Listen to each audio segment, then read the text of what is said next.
États-Unis jamana kuntigi Donald Trump ye laɲini laban min kɛ a ka sarati fɔlɔ kɔnɔ arabula kɛlɛ in na n'o ye Moyen-Orient jamanaw ye a ye Palestinikaw bila ka taa Egypte ni Jordani jamanaw la wa a ka ni laɲini in kosɔn Israël jigi b'a ka kokanko politiki kan bawo fɛɛrɛw bena ta Israël jugu kama n'o ye Iran ye o kama Israël jamanadenw caman jango marabagajɛkulu ɲɛma Benjamin Netanyahu jɛɲɔgɔnw jigi bɛ Donald Trump ka kokanko politiki kan.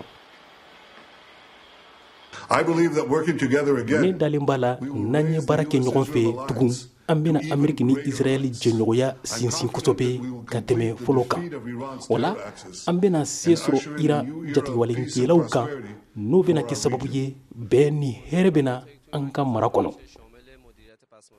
Jateminɛkɛlaw dɔ y'a jira ko Donald Trump ka dɛmɛ bɛ se ka to Israël bɛ se ka mugujugu minnu bɛ Iran bolo n'u ko arme nucléaire ka taa n'u tiɲɛni baaraw ye n'u sera ka Iran ka lafasalibagaw n'u ka lasigidenw fanga dɔgɔya Gaza ani Liban. Dan Diker ye lakana cakɛda ɲɛma ye Jerusalem jateminɛkɛla dɔ fana.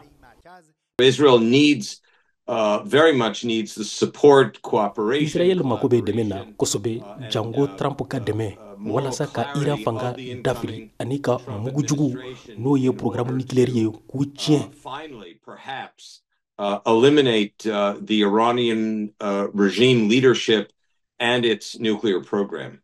Jateminɛkɛlaw dɔ y'a jira fana k'u ma da la ko ni Donald Trump bena Israel dɛmɛ ka Iran kɛlɛ. Heli Barel tun ye lakana cakɛda ɲɛma ye ka kɔrɔ Israel. He would first try to push a b'a lajɛ fɔlɔ ka bɛn sɔrɔ ka sɔrɔ kɛlɛ ma kɛ wa a bɛna o laɲini de bila ɲɛfɛ fɔlɔ. His first priority. Jamana kuntigi Donald Trump k'a bɛna bɛnkanw caya n'a tun y'u kumaɲɔgɔnyaw kɛ a ka sarati fɔlɔ kɔnɔ Israel ni arabu jamanaw ni ɲɔgɔn cɛ i n'a fɔ Arabi Saoudite. Jonathan Reinhold kalanfa dɔ Bar Ilan sanfɛ kalanso la Tel Aviv Israel jamana na.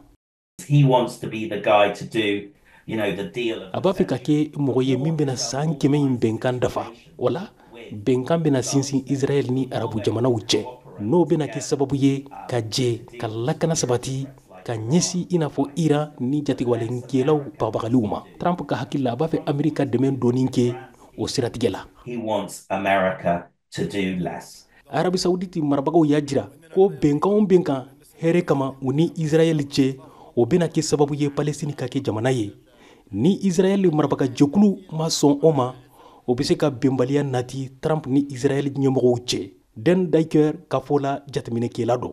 He will be looking for a deal an bɛna bɛnkan ɲini Palestine kan Cisjordanie jamana na walasa ka fɛɛrɛw sɔrɔ gɛlɛya min b'a ni Israel cɛ o kɔrɔ ko Israel ka kan ka sigi n'o ye ka ka laɲini dɔ sugandi. And make a number of different alternatives. États-Unis jamana kuntigi Donald Trump ye layidu ta k'a bɛna kɛlɛ bɛɛ ban wa a ye bonya sɔrɔ kosɛbɛ Israel jamana na k'a sababu kɛ kɛlɛ jɔra sisan ani bɛnkan sɔrɔli Israel ni Hamas cɛ n'o kɛra sababu ye kasoladenw bilara nka ka arabula n'o ye Moyen-Orient jamanaw ye kɛlɛ in ban pewu o tɛna kɛ kɔnɔgɔ ye Donald Trump ma.